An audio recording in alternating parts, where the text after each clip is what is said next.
सरकार के पहल में मैं इतना कहना चाहूंगा कि एनडीआरएफ और एसडीआरएफ के अधिकारियों के बैठक लेकर उनकी जो कि अभी आपने बताया कि माननीय योगी जी ने ली भी है उसको ले, और सरकार इस जो ये आपदा का समय है प्रदेश के लिए इसमें थोड़ा सा मन को बड़ा करे और क्योंकि कई ऐसे 125 सीटों पे हमारा अलायंस भी जीता, तो हमारे प्रतिनिधि भी बहुत है, उनके कई बहुत अनुभवी नेता है, उनका लाभ भी ले, विपक्ष के नेता का भी लाभ ले। निश्चित तौर पर सरकार को भी और हम लोगों को भी, सब लोगों को इस समय हमारी जो जिम्मेदारी है, नैतिक जिम्मेदारी बनती है, और 30 करोड़ उत्तर प्रदेश के लोगों के प्रति बनती है। क्योंकि हमें लगता है कि जब हमें उन्होंने विपक्ष चुना है तो हमारी भी जिम्मेदारी, हम भी अपनी जिम्मेदारी से नहीं बच सकते। और अनुभव जो हमारे कई नेता बहुत वरिष्ठ है पार्टी में, जो कई बार के विधायक है, कई लोग उनको निश्चित तौर पर साथ नहीं भुवन जी, इसीलिए मुख्यमंत्री योगी आदित्यनाथ ने अधिकारियों को निर्देशित किया है कि भाई जो जनप्रतिनिधि है उनके साथ बैठ करके कार्य योजना को तैयार करें। आलोक जी कुछ कहना चाह रहे हैं, मैं उनके पास लौटूंगा।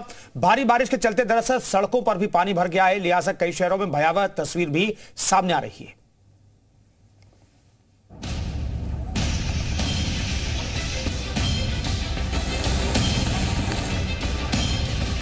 भारी बारिश, जलभराव और नदियों में उफान कितना खतरनाक हो सकता है, ये तस्वीरें उसकी गवाह हैं।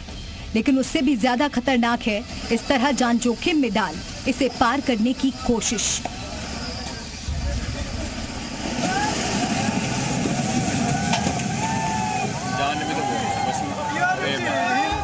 और इस कोशिश का असर ये कि लोगों को खिड़कियों से बाहर निकल कर अपनी जान बचानी पड़ रही है। भारी बारिश के बीच कई ड्राइवर उफनते नालों में बस उतार दे रहे हैं। ऐसी ही 2 तस्वीरें आज देहरादून और सहारनपुर से नजर आईं। सबसे पहले सहारनपुर की तस्वीर देखिए। यहाँ एक यात्रियों से भरी बस नाले के उस पार जाना चाहती है। ड्राइवर को आगे पानी भरा दिख रहा है, लेकिन फिर भी वो यात्रियों से भरी बस पानी में उतार देता है। बस धीरे धीरे आगे जाती है, लेकिन बीच में आकर फंस जाती है।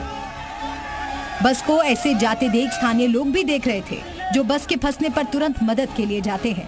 पहले एक शख्स जाता है और फिर बस से एक एक कर यात्री अपनी जान बचाने के लिए बाहर निकलते हैं। धीरे धीरे स्थानीय लोगों की मदद से यात्रियों को बाहर निकाला जाता है। यात्री तो बाहर आ गए, लेकिन बस उस भंवर से बाहर नहीं निकल पाई। बस पानी के बहाव के आगे झुकती चली गई और धीरे धीरे पानी में समा गई। सोचिए, अगर समय रहते यात्री बाहर ना निकलते तो ये घटना कितनी बड़ी हो सकती थी। कुछ ऐसा ही भयावह मंजर देहरादून में भी देखने को मिला, जब हरिद्वार आ रही हरियाणा रोडवेज की बस बरसाती नाले के तेज बहाव में फंस गई। जिस वक्त बस पानी के बीच फंसी तब ये यात्रियों से भरी थी। बस एक तरफ पानी में धंसती जा रही थी, तो वहीं यात्री खिड़कियों से बाहर निकलकर अपनी जान बचा रहे थे। वीडियो में देखा जा सकता है कि किस तरह से जान बचाने के लिए यात्रियों में हाहाकार मचा है। यात्रियों की मदद के लिए आसपास के लोग भी सामने आए, जिन्होंने यात्रियों को बाहर निकलने में मदद की। यात्री पहले खिड़की से बाहर निकलते, फिर छत पर चढ़ते और उसके बाद कूदकर अपनी जान बचाने लगे। बताया जा रहा है कि बस करीब आधे घंटे पानी में फंसी रही। बाद में पानी का जलस्तर कम होने के बाद बस को रवाना किया गया। मनाली में भी एक बस पानी के तेज बहाव के आगे बेबस नजर आई। सड़क किनारे खड़ी ये बस धीरे धीरे पानी की तरफ झुकती चली गई। पानी का तेज बहाव जैसे ही सड़क के पास आया, वैसे ही ये बस पूरी तरह जलमग्न हो गई। ब्यूरो रिपोर्ट, जी मीडिया। तो खौफनाक तस्वीरें सामने आ रही है अलग अलग जगहों से। हमारे साथ आलोक अवस्थी जी भी मौजूद हैं। आलोक साहब, इस पूरे रिपोर्ट को दिखाने का हमारा मकसद ये था कि थोड़ी सी लापरवाही जान पर भारी पड़ सकती है। ऐसे में एहतियात बरतना बहुत जरूरी है, और ऐसी जगहों पर जहां पर नदी नाले उफान पर आ जाते हैं, वहां पर अगर प्रशासनिक अमला मुस्तैद हो तो कम से कम कोई हिमाकत नहीं करेगा कि सैकड़ों यात्रियों को भर करके बस निकालने की कोशिश करे। ये गनीमत है कि जो तस्वीरें हमने दिखाई, बड़ा हादसा नहीं हुआ। निश्चित बात है कि इस समय जान का जोखिम लेने का प्रयास बिल्कुल नहीं करना चाहिए, क्योंकि जिन पुलों पे जो निचले स्तर पे बने हैं और पानी उन पे ऊपर आ गया है, पानी का बहाव देखने से मालूम नहीं पड़ता है, लेकिन पानी का बहाव बहुत तेज होता है। नदी पूरे बहाव में होती है और इस समय कोई भी वाहन जहां पर पानी खतरे के निशान से ऊपर हो वहां पर नहीं ले जाना चाहिए। यह चालकों को भी ध्यान देना चाहिए। साथ ही साथ पुलिस भी मुस्तैद है। हम लगातार पीएससी और राज्य आपदा प्रबंधन जो है वहां पर लगा करके हम हर तरीके से जन जागरण भी कर रहे हैं। भुवन जोशी जी विपक्ष के प्रवक्ता हैं, मुझे उनकी बात बहुत पसंद आई कि वे सहयोग करना चाहते हैं।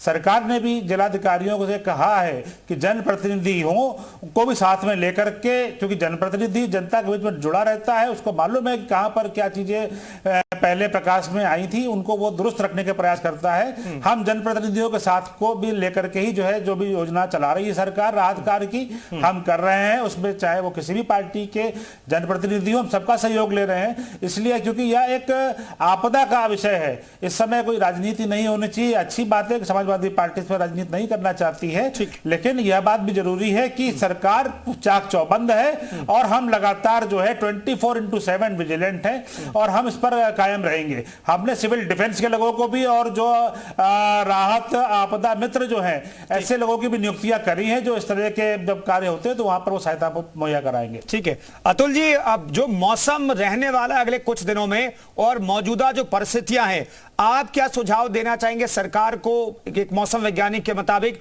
और जो तैयारी अभी की गई है उसे आप किस तौर पर देखते हैं?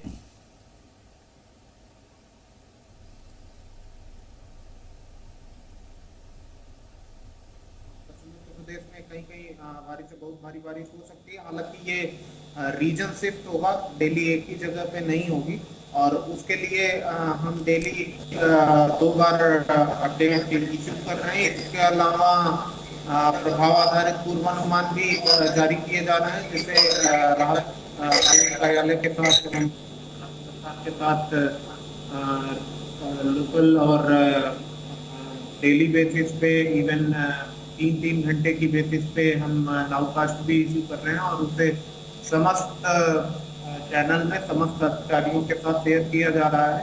तो हम उम्मीद करते हैं कि उस पर प्रभावी तौर पर कार्रवाई हो रही है और जिसके कारण होने वाली हानि और क्षति को न्यूनतम किया जा सके। ठीक है भुवन भास्कर जी, अभी तो विज्ञान इतना आगे बढ़ गया है कि भाई स्पेसिफिक पॉइंट पर कितनी बारिश होगी लगभग वो फोरकास्ट भी हो जाता है। हमने आज ही देखा 6 जिलों में जो पश्चिम उत्तर प्रदेश के जिले हैं वहां पर भारी बारिश का अलर्ट जारी किया गया है। इससे सरकार को मौका मिल जाता है राहत बचाव कार्य करने के लिए। और क्या लगता है कि जो जिन 6 जिलों को लेकर के आज रेड अलर्ट जारी किया गया तो उत्तर प्रदेश में, वहां पर आपके हिसाब से एजेंसियां अलर्ट है? हाँ, ये हमारे जो नेता माननीय अखिलेश यादव जी प्रोग्रेसिव पॉलिटिक्स करते हैं और प्रोग्रेसिव पॉलिटिक्स का मतलब ये होता है कि जो आपदा का समय है वो प्रदेश के लोगों की सेवा का समय है। इस समय पक्ष विपक्ष कुछ नहीं होता, पक्ष विपक्ष को मिलकर जितने हमारे जनप्रतिनिधि हैं सब लोग लगेंगे और सरकार के साथ हम लोग कोऑर्डिनेशन करेंगे और सरकार भी गंभीरता से ले, कोई भेदभाव ना करे। सभी जो हमारे जो जनप्रतिनिधि हैं उनको भी मीटिंग में बुलाए। विपक्ष के नेता माननीय अखिलेश यादव जी एक बहुत गंभीर नेता है और उनका बहुत एक अच्छा अनुभव है प्रदेश की सेवा का, उनके भी अनुभव का सरकार लाभ। आलोक जी, ठीक है, आप कह रहे हैं जनप्रतिनिधियों से कहा गया जिलाधिकारियों को कि भाई उनसे संपर्क करें और उसी हिसाब से प्लानिंग करें, लेकिन क्या विपक्ष के नेता विपक्ष को भी साथ ला करके कुछ प्लानिंग करेगी क्या सरकार? देखिए, अब यहाँ पे चूंकि ये राजनीतिक चर्चा आ गई है तो फिर आपके समक्ष ये रखने का विषय अभी आ गया है, मेरे लिए आवश्यक है। अब बाढ़ देखिए हर वर्ष जो है इस प्रदेश में आई है, समाजवादी पार्टी की सरकार रही हो या किसी पार्टी की सरकार रही हो, लेकिन हमारी सरकार से पहले खाली हवाई सर्वेक्षण किए जाते थे और बैठ करके लखनऊ में मीटिंग होती थी। हमने देखा है पिछले कई वर्षों में कि मुख्यमंत्री योगी आदित्यनाथ जी बाढ़ग्रस्त क्षेत्रों में स्वयं नाव पर जाकर के अपनी जान को जोखिम में डाल करके राहत कार्य देखने गए, राहत कार्यों का उन्होंने वितरण किया और स्वयं नदी में, जो कि बड़ी भी नदी होती जहां से जिसको कि लोग बचते हैं, वहां पर लगातार वो जा करके खुद रिमोट गांव में गए जहां पर कि सड़क संपर्क टूट गया था, स्वयं राहत सामग्री का वितरण किया। तो एक मुख्यमंत्री जो जमीन पर उतरा हुआ है, जिसने हमेशा जनता के बीच में जाकर के राहत कार्य किया है। और हमने हवाई सर्वेक्षण को कभी जो है महत्व नहीं दिया। हवाई सर्वेक्षण एक खानापुर पूरी होती है, जो कि आज साइंस के समय पे जो अतुल सिंह जी बता रहे हैं केंद्रीय आपदा प्रबंधन से और जो मौसम विभाग से जानकारियां मिल जाती हैं, उसके पहले ही से ही हम लोग जो है उन स्थानों को चिन्हित करके वहां से लोगों को सुरक्षित स्थानों पर ले जाते हैं, उनके पशुधन को ले जाते हैं और वहां पर राहत सामग्री का इंतजाम करते हैं। हमने पेट्रोमैक्स की भी पर्याप्त व्यवस्था करी है कि कई बार चूंकि बिजली जो इधर तार टूट जाते हैं तो वहां पर रोशनी का प्रबंध के लिए पेट्रोमैक्स और उनके लिए जो है ठीक है, हालात पर सरकार को नजर बनाए रखने की जरूरत है क्योंकि